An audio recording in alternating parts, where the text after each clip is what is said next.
All right, Alexander, we did a video on the UK and the weapons that the UK has provided Ukraine, the depleted uranium, the Challenger tanks with depleted uranium, and of course the cruise missiles, the Storm Shadow cruise missiles, long range missiles that it recently provided to Ukraine. And we talked in quite a bit of detail about the UK's involvement in escalating the conflict with Ukraine. But we have now a lot of media in the UK that are talking about the failure of the UK and the collective West in escalating the conflict with Russia, which sounds kind of strange to be getting the UK government, the British government, on the one hand, continuing to ramp up the military side of things with Russia, and on the other side, you have the UK media, which is saying, things are not going so well. Absolutely. And I ought to say these were extraordinarily interesting articles and very dramatic articles. And they fly totally in the face of what has still been the main media narrative in Britain.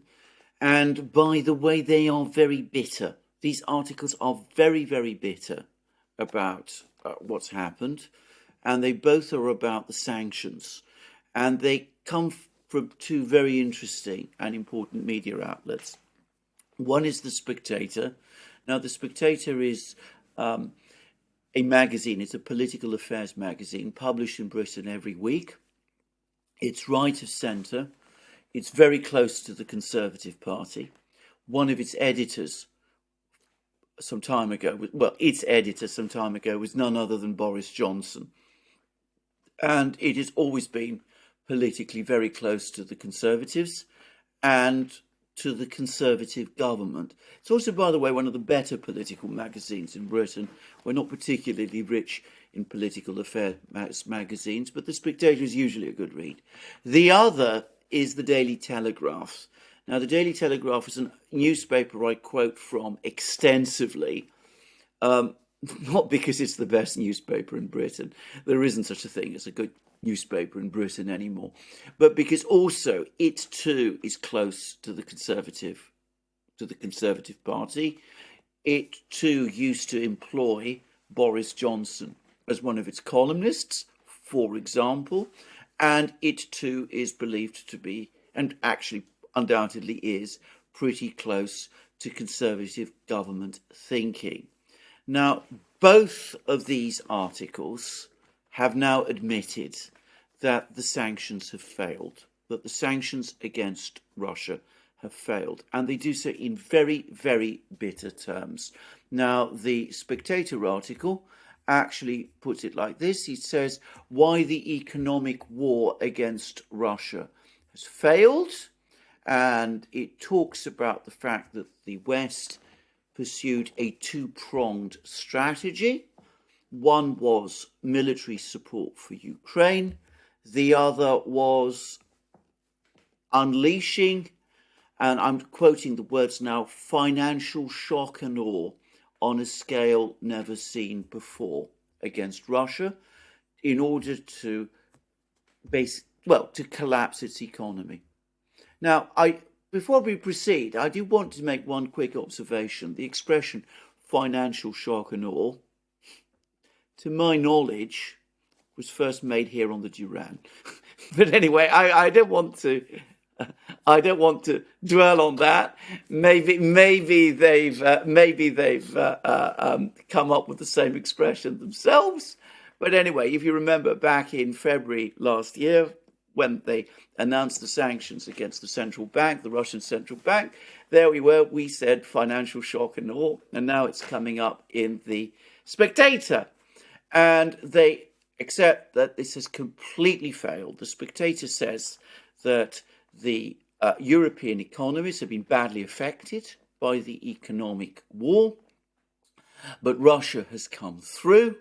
It's reoriented successfully its trade with the countries in the East, and the Russian economy, which the IMF was at one point saying would contract by over 8% last year, Its contraction last year was just over 2%, and it's going to experience growth this year. This is a very bitter article. It accepts that economic sanctions against Russia have been a failure.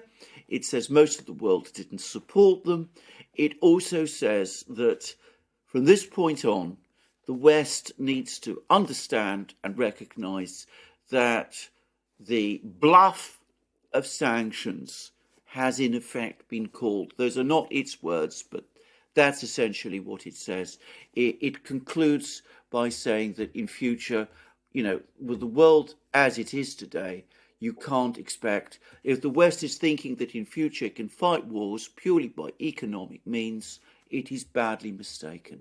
In other words, sanctions as such are no longer effective.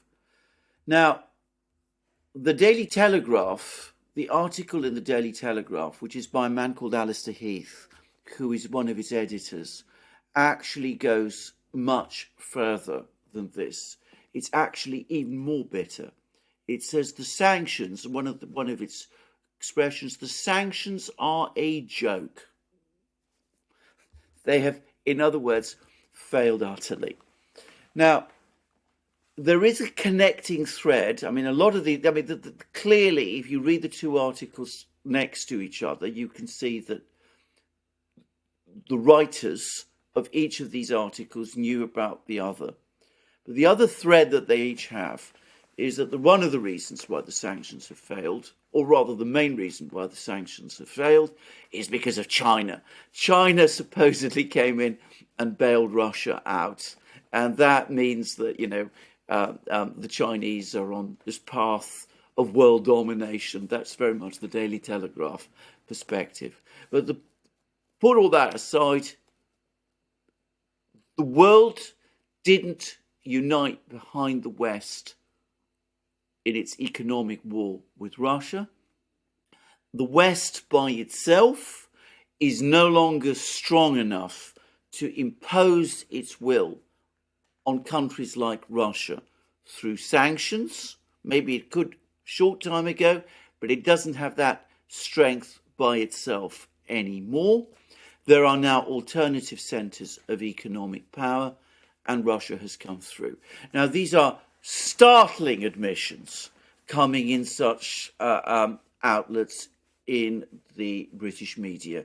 It's not where you would expect to read them. I mean, you might have heard things like that being said many times on the Duran. As I said, we talked about financial shock and all in February 2022. The Spectator has just come round now to using that expression. But the fact is, in the British media, two media outlets that are as establishment as it gets, and which are known to be very close to the British government, we now have these admissions. And as I said, they're very bitter, they're very angry, they're looking for people to blame. They're blaming the Chinese first and foremost. They're blaming other countries in the world also. Kazakhstan comes in for criticism. Turkey comes in for criticism. India, of course, comes in for criticism. South Africa has been rounded on as well. There's even been threatened that, they supposedly supplied arms to Russia. The Americans are now saying all of this. But the fact is, they've finally accepted and understood that the sanctions weapon has failed. Yeah, all the countries you mentioned are BRICS, so obviously they're upset with BRICS. But they knew BRICS existed. BRICS has been around for a long, long time. So I mean, what did the Telegraph or the Spectator expect? I mean, did they think that just because the US or the EU and the UK sanction a country, the entire world has to turn their back on that country? That hasn't even happened with North Korea. I mean, the country's always going to have sources to trade with, a lifeline to trade with. I mean, you can't completely isolate a country, especially a country the size of Russia, with the commodities that Russia has. And the United States, and to a lesser degree the European Union, they have lost one of their most feared weapons, which is the sanctions weapon. And even Marco Rubio has said this many times when he's been lashing out about China and Russia and sanctions. He's even admitted that the U.S. it's lost its sanctions weapon. Countries don't need to fear U.S. sanctions anymore because they have options. Exactly. I But mean, this it is just I just want to say it's I just want to say that Spectator and the Telegraph. I mean, they know China's around. They know China exists. They know China's a part of BRICS. They know South Africa's a part of BRICS and India. I mean, I don't know. yes, It's yes. But just you see, crazy to believe that these experts thought that Russia would just be all on its own, yes, completely but they, isolated. but you see, that is exactly what they did think.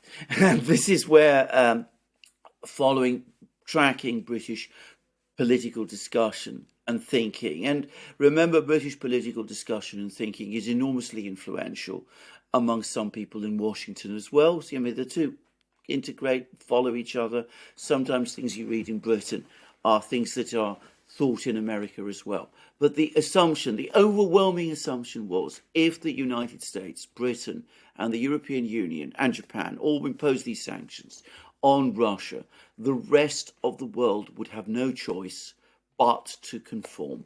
That the Chinese would be too frightened of secondary sanctions, so would India be, so would Turkey be. Nobody would defy the sanctions regime. And eventually, over time, you would get the whole of the world to freeze up. And it wouldn't take very long, it would take a few weeks.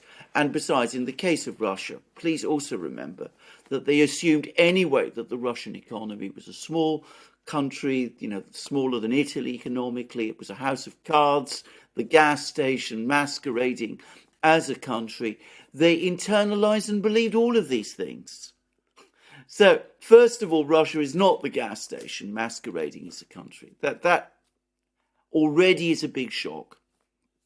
But the fact that they can't scare and intimidate the rest of the world with sanctions, that's been a particularly big shock for them too.